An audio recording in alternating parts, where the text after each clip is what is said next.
कल मैंने आगाह किया था चुनाव आयोग को भी, दिल्ली पुलिस प्रशासन को भी, कि एक बड़े बवाल की तैयारी भारतीय जनता पार्टी दिल्ली में कर रही है और एक गहरी साजिश गृह मंत्री अमित शाह और भारतीय जनता पार्टी के द्वारा रची जा रही है दिल्ली में चुनाव टालने के लिए। पहले आपने देखा जामिया की घटना हुई,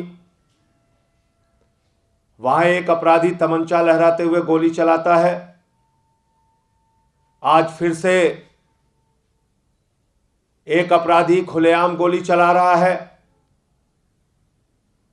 और मुझे तो आश्चर्य है कि देश की राजधानी दिल्ली में जहां आज बजट सेशन हुआ, उसकी शुरुआत हुई, प्रधानमंत्री जी मौजूद हैं, पूरी की पूरी सरकार मौजूद है, गृह मंत्री मौजूद हैं, कानून व्यवस्था नाम की कोई चीज नहीं है।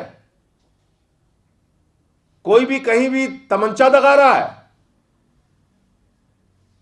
इसको तमंचा स्कूल से निकले हुए लोग अपराध का अड्डा बनाना चाहते हैं दिल्ली को। और चुनाव आयोग से कल से हम लोगों ने समय मांगा है, तमाम वीडियो मैसेज और दूसरे तरह के मैसेजेस जो इस बात का संकेत हैं, उनको हम दिखाना चाहते हैं कि यहां पर बवाल की तैयारी है, यहां पर दिल्ली का माहौल बिगाड़ने की तैयारी है। चुनाव में हार के डर से भारतीय जनता पार्टी कोई भी अनहोनी घटना को अंजाम दे सकती है। लेकिन बहुत अफसोस के साथ कहना पड़ रहा है, कल से लेकर आज तक चुनाव आयोग का कोई भी अधिकारी हमसे मिलने के लिए तैयार नहीं हुआ। अभी तक उनका समय नहीं मिल पाया। ये हो क्या रहा है दिल्ली में? चुनाव चल रहा है, आचार संहिता लगी हुई है, चुनाव आयोग की देखरेख में इस वक्त कानून व्यवस्था है और कोई भी कहीं भी तमंचा चला रहा है, गोली चला रहा है, बंदूक चला रहा है। और इस प्रकार के भड़काऊ भाषण इनके नेताओं के द्वारा दिए गए हैं। पहले 2 केंद्रीय मंत्रियों ने अमित शाह के इशारे पर बयान दिया, भड़काऊ बयान दिया। उसके बाद अभी आज सुबह से उत्तर प्रदेश से योगी आ गए हैं, जिन्होंने यूपी को रोगी बना दिया।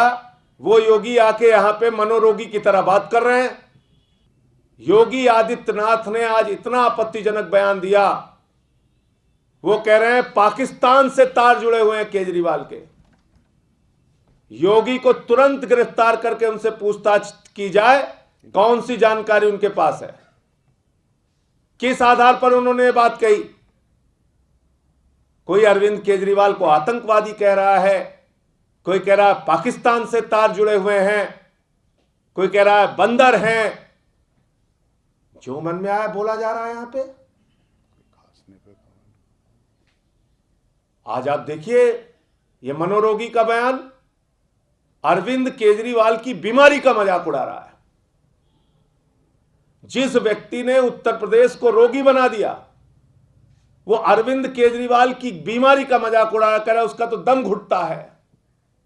अरे योगी जी, तुम्हारे गृह जनपद गोरखपुर में 60 बच्चों का दम घुट गया, उनका जीवन चला गया, इसलिए कि तुम उनको ऑक्सीजन उपलब्ध नहीं करा पाए। यहां दिल्ली में आके बड़बोला भाषण दे रहे हो। तुम्हारे राज्य में उत्तर प्रदेश के अंदर कुलदीप सेंगर का कांड हुआ, बलात्कार के बाद हत्या के प्रयास की घटना हुई और पूरी की पूरी तुम्हारी सरकार उनके साथ खड़ी हुई नजर आती है। तो ये चिन्मयानंद का चेला योगी आदित्यनाथ जो दिल्ली में आके भाषण दे रहा है, इसको मैं कहना चाहता हूं, अपनी भाषा पे संयम रखो, वरना अगर दिमागी संतुलन बिगड़ गया है तो दिल्ली में मुफ्त इलाज होता है। मनोचिकित्सक के पास जाओ, फ्री में तुम्हारा इलाज करवा देंगे। अनाप शनाप बातें करना बंद करो। यहां पर आए हो तो बताओ 200 यूनिट बिजली का दाम कितना है उत्तर प्रदेश में?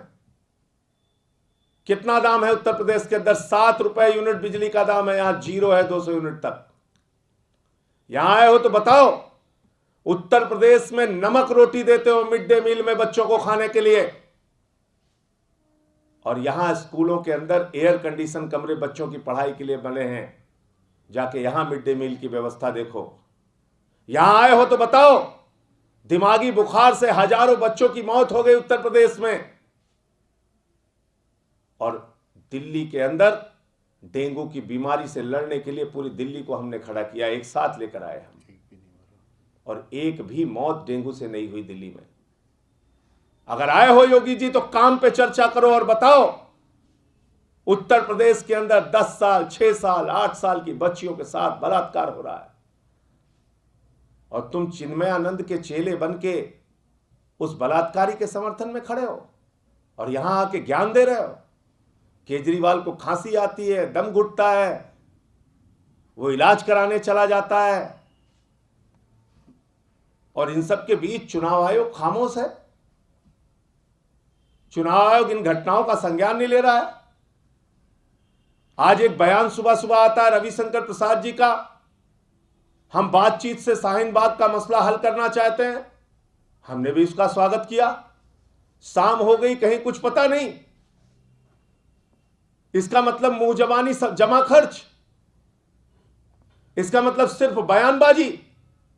अरे केंद्र की एक सरकार बैठी हुई है। मैं आदरणीय रविशंकर प्रसाद जी से पूछना चाहता हूं कि क्या आपने कोई अपनी ओर से पहल कर दी, बाद में आपको रोका गया क्या? किसने रोका? किसने आपको मना किया बातचीत करने से? उस व्यक्ति के नाम का खुलासा कीजिए, वरना तो मुझे तो मालूम है उस व्यक्ति का नाम है अमित शाह, जो दिल्ली में बवाल कराना चाहता है, जो दिल्ली में माहौल बिगाड़ना चाहता है, जो दिल्ली में हिंसा फैलाना चाहता है, जो दिल्ली का चुनाव टालना चाहता है।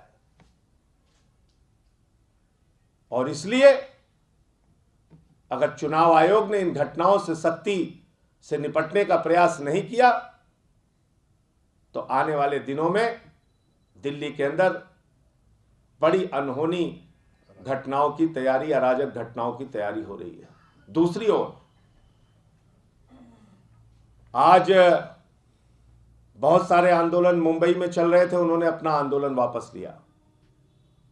मैं समझता हूं कि इस समय धैर्य और समझदारी आंदोलन चलाने वाले लोगों को यह दिखानी चाहिए कि कोई ऐसा बवाल, कोई ऐसी हिंसा फैलाकर राजनीतिक लाभ लेने का भारतीय जनता पार्टी का मंसूबा सफल न होने पाए। इसलिए आप लोग स्वयं से अपने आंदोलन के बारे में पुनर्विचार भी कीजिए। बस मुझे इतनी बात कहनी थी।